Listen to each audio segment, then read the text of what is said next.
This is the May 3rd, 2022 meeting of the Acushnet Public Library Board of Trustees. We are being audio taped and videotaped, and we do have a quorum. First item on the agenda today is the Secretary's report from April 5th. Does anyone have any clarifications or questions on those minutes?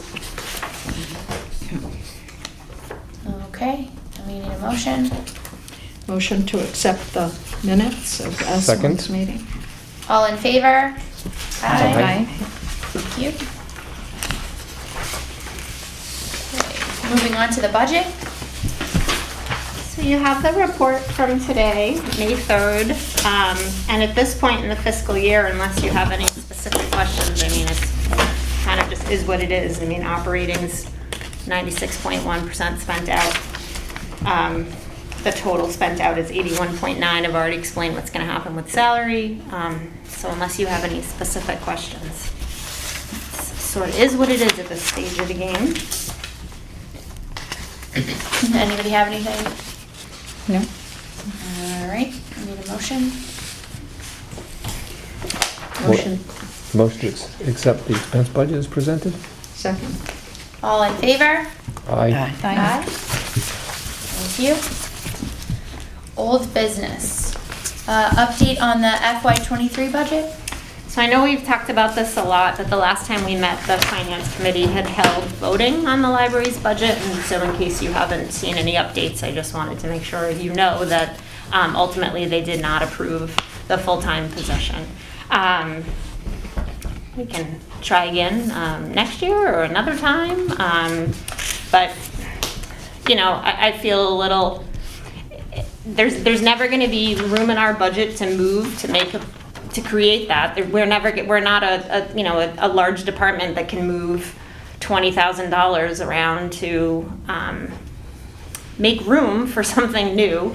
And their reasoning was partly because of the expense of benefits. The expense of benefits is never going to get any less.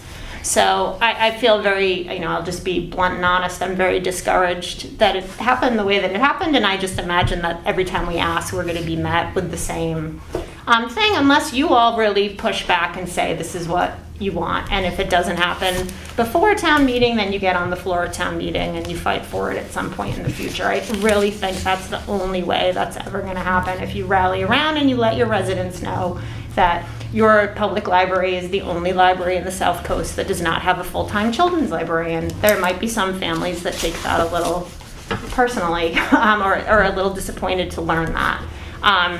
But that takes you all as the residents and the elected officials also rallying your fellow residents to stand up and say that it's not acceptable. Other departments had money to move around to create the salary portion for the to increase positions or create positions, and where are the benefits? Where's the money coming from that? Like, that's coming from somewhere. So why couldn't we have that? I don't know. But anyway, my other point is to say that town meeting is Monday, May 9th at 7 at Ford, and hopefully you'll all be there to vote on our meager request. And that's it. That's the update on the budget. Anybody have any questions, comments, anything? Oh, good, that's for sure. No, definitely disappointing. But like you said, we'll talk about it and we'll figure out a plan to move forward.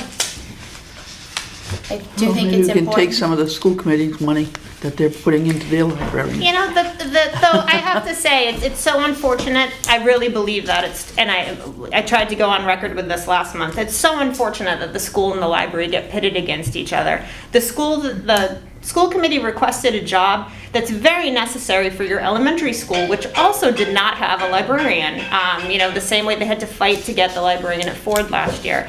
These are essential things for the library, for the school. So as much as they deserve that position, we deserve a full-time position also. So I just don't, it shouldn't be that it comes from there, but I do wonder, they can move money around for the salary, but they've gotten 2 new positions this year, voted yes, that require benefits. So where's that money coming from?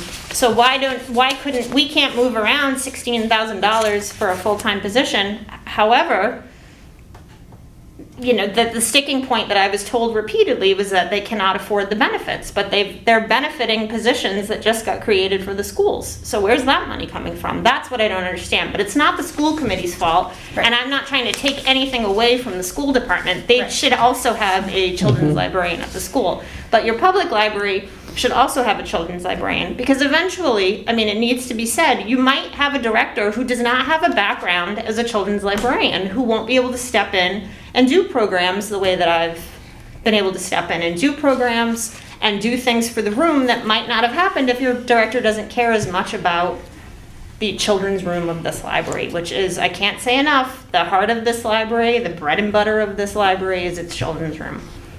So, you Well, know, they have to but it get in doesn't- as children I so don't that they wanna keep going. take it away from the schools. The schools deserve that position and anything else that they got, you know, but fortunately, they were able to move some money around. We can't, I mean, our budget is like, you know, looking at pennies compared to what a big department like the school has, but that doesn't mean they shouldn't have that. But it also means we should have a little bit more, you know, and you know, we don't have the luxury of moving funds around. That's the difference for us. Unless you want to, you know, not have the sales membership. Like, we could, I guess, do away with our sales membership and, oh, there's our $16,000. Yeah. Or close. And obviously, that's not, we have no money to move, Right. you know. We'll have to be creative and think of a way to, you know, make this happen for next year. Like you said, rally or, you know, we'll at least we can brainstorm between now and then to try to come up with something. And we'll just have to keep working at it and let people know. Yeah, I mean, I don't know if people understand that you don't have a full-time children's librarian here. You don't even have a children's librarian. I mean, I don't know if people, the regular library user, understands that or not, you know.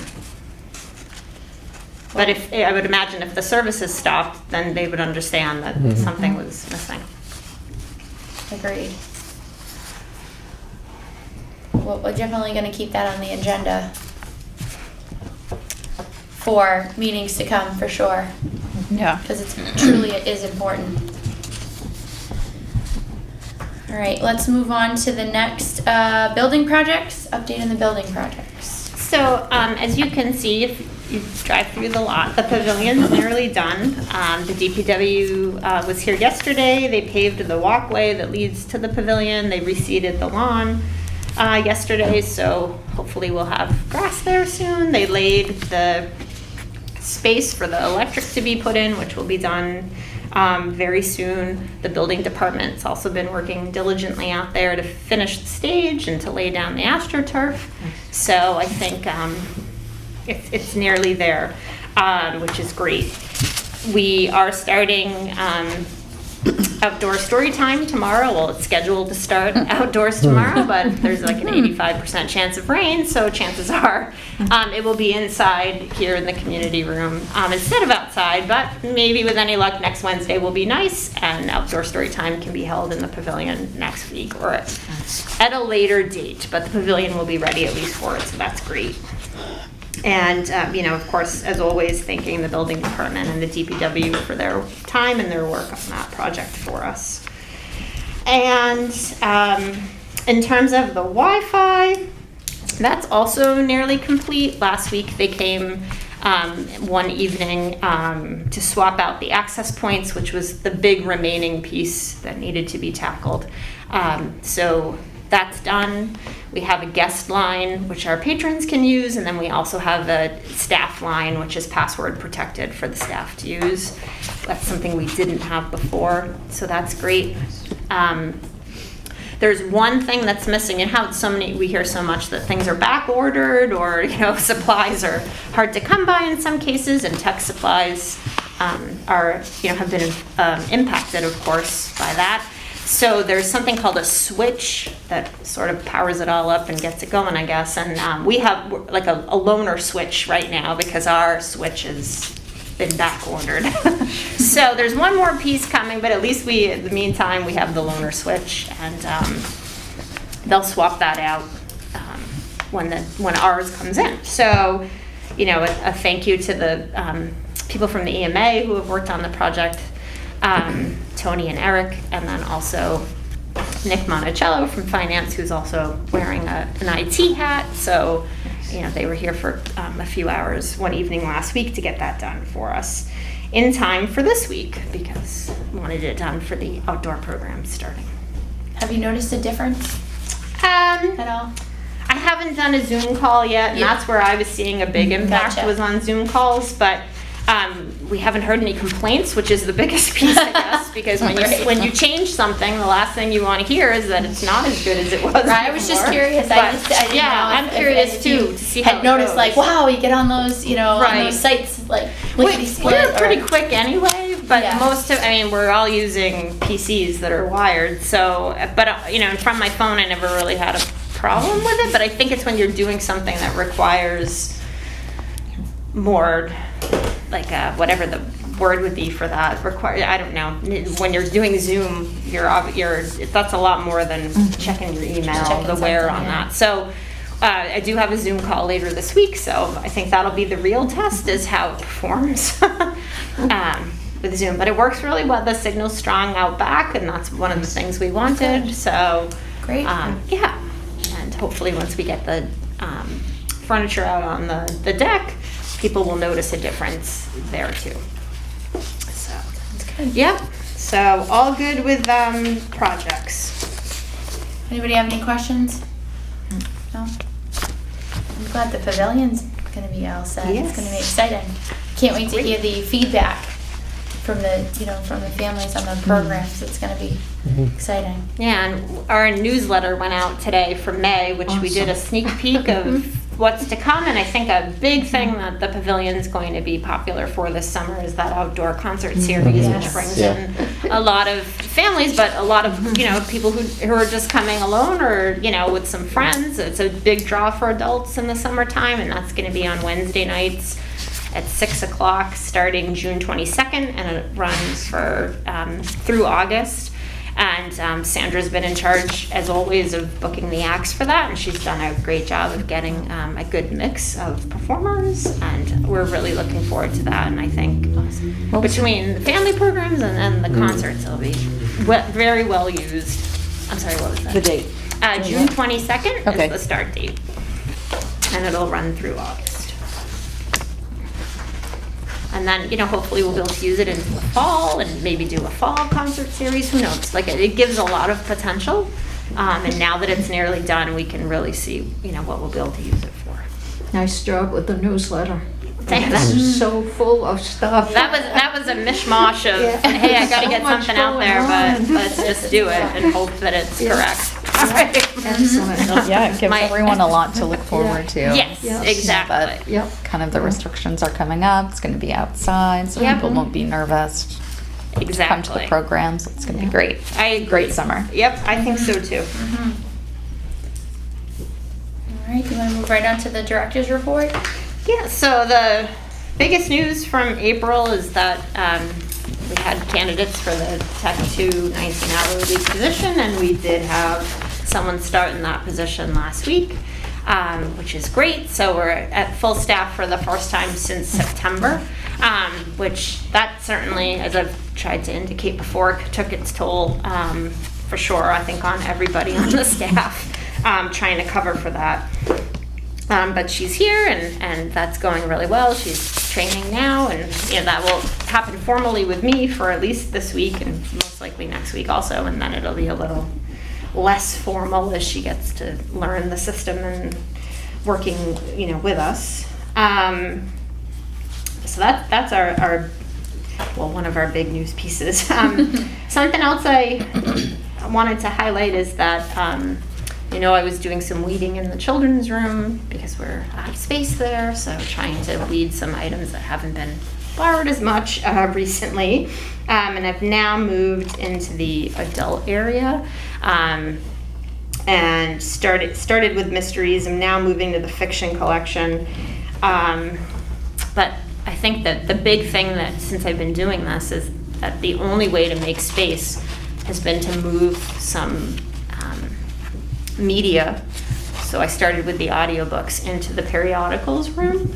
And I mentioned that, when we moved here, we had subscriptions for over 120 titles of magazines, and now that's down to 80 some odd titles, which isn't because we've canceled those titles that we had subscriptions to, it's because they're no longer published in print. Right. Like even Entertainment Weekly just went to online as of last month. So, and I think it wasn't even weekly anymore at this point. I think it had dropped to every other week. So that's just going to keep happening more and more. And so our beautiful periodicals room, in 7 years has not become obsolete, but it's taking up a lot of valuable real estate. So we've moved audiobooks into there. We've discussed somehow moving some of the DVD collection into that room, freeing up some of the DVD space. So we'll see. But for now, we've been able to move some of the collection into the periodicals room, which has allowed us to shift sort of backwards. So that's going to continue as time allows. That's the one, significant part of that, I think, is that it's very time consuming. And we're trying to do it very thoughtfully. I mean, we're not trying to just willy-nilly throw books away. We're trying to... What do you do with the books that you're weeding out? So that there's an article, that goes in town meeting that the Friends of the Library take them per the Board of Trustees, and then the Friends sell them. Oh, okay. So That that's... closet? Yeah, so right now the Friends shed? are, the Friends in the basement. Basement boxes? The Friends agreed to do a 4 for $1 sale for hardcovers, so that as we're weeding them out, they'll sell for, instead of the usual $1, they'll sell for a quarter a piece in the hopes that people will take them, and then what is left gets usually sent through some sort of recycling. There's programs where people will take Those the are books books and recycle them. that people haven't taken out. Correct. Usually, Not that it's a lousy book, it's just... it's not that it's a lousy book. It's that for a small library, if it hasn't gone out in 5 years or more, it can't afford to Okay. sit here. It might be a it's- lousy book. Yeah. There's plenty of lousy books that have great circulation, Oh, but maybe the cover doesn't appeal to the kids or something, Well, they so don't they... know well, it's not author. just, I'm in the adult collection now where there's stuff that got moved here and hasn't circulated since 2012, 2013. I mean, so it's not just, it's adults who aren't borrowing it either.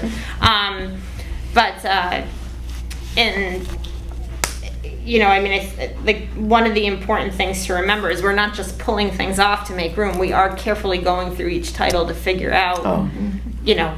why hasn't this gone out? What if we did a display? Would it go out if we put it on some sort of thematic display that would fit the title? It's not just randomly picking things off the shelf. So right now the criteria that we're following is 5 years of no checkouts. Wow. And also it's going to be, because that's one of the benefits of being part of a large consortium like Sales, is that if we don't have the book any longer, our patrons can still get it through the network. So we're if we're the sole copy, we're not discarding it. If we're the only library that owns it, even if it hasn't gone out in 5 years, we're keeping it. So somebody might want it at some point.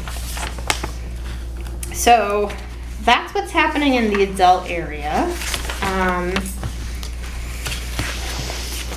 And a few meetings back, you all had agreed to purchase with the gift fund money those standing desk converters for Sandra and I, so we both have those.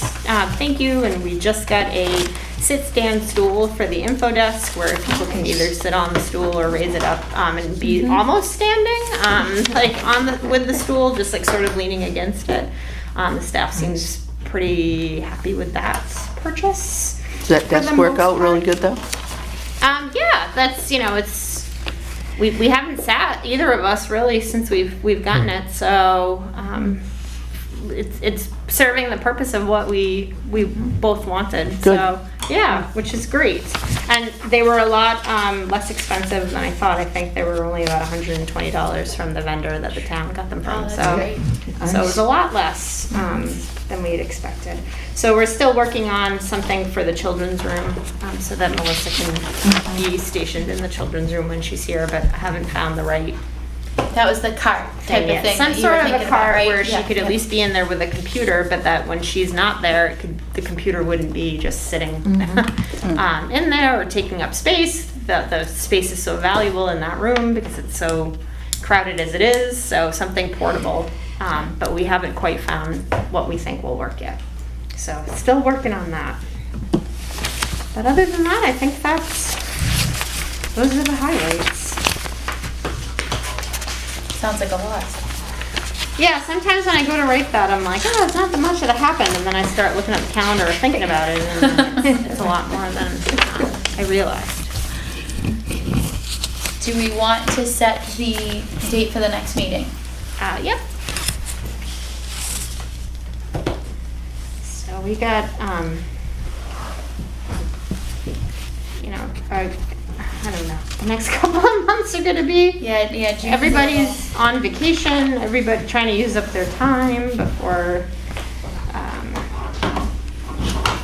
the end of the fiscal year. So right now, we could, I didn't like down what I don't like what I wrote down, so that's why I'm reviewing Oh, that's real okay. quick.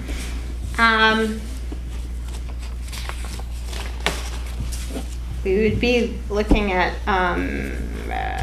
Tuesday, May 31st, or Tuesday, June 14th, as possibilities. Okay, the 14th I won't be here, but Okay. Does anybody have a preference on either day? Let me Other check. than Diane, does it make a difference? we're going camping for, well, I'll be gone for probably 2 weeks. No, that's okay. Does the 31st work for you? Does the 31st work for everybody else? Yes. I think so, yeah. Is the 31st good for you?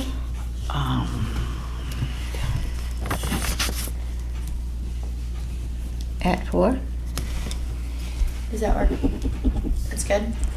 All right, so we'll do May 31st at 4. Can I at least get something in before summer? Because otherwise, June would be really tough to get a meeting before the summer reading program kicks off. So we most likely won't have a meeting in June. Maybe it would be like the last Like week the of 28th, June. yeah, which okay. then we've already started. So Yep. I'd rather Yep, meet with you before we start, no problem. just so you're up to date on that. But yeah, possibly that last week of June could work. Okay, so next meeting is Tuesday, May 31st at 4. And do we have any other business? Anybody have anything? Okay, then we just need a motion. Make a motion to adjourn? Second? All in favor? Aye. This May 3rd, 2022 meeting of the Acushnet Public Library Board of Trustees is officially adjourned. It is 4:30.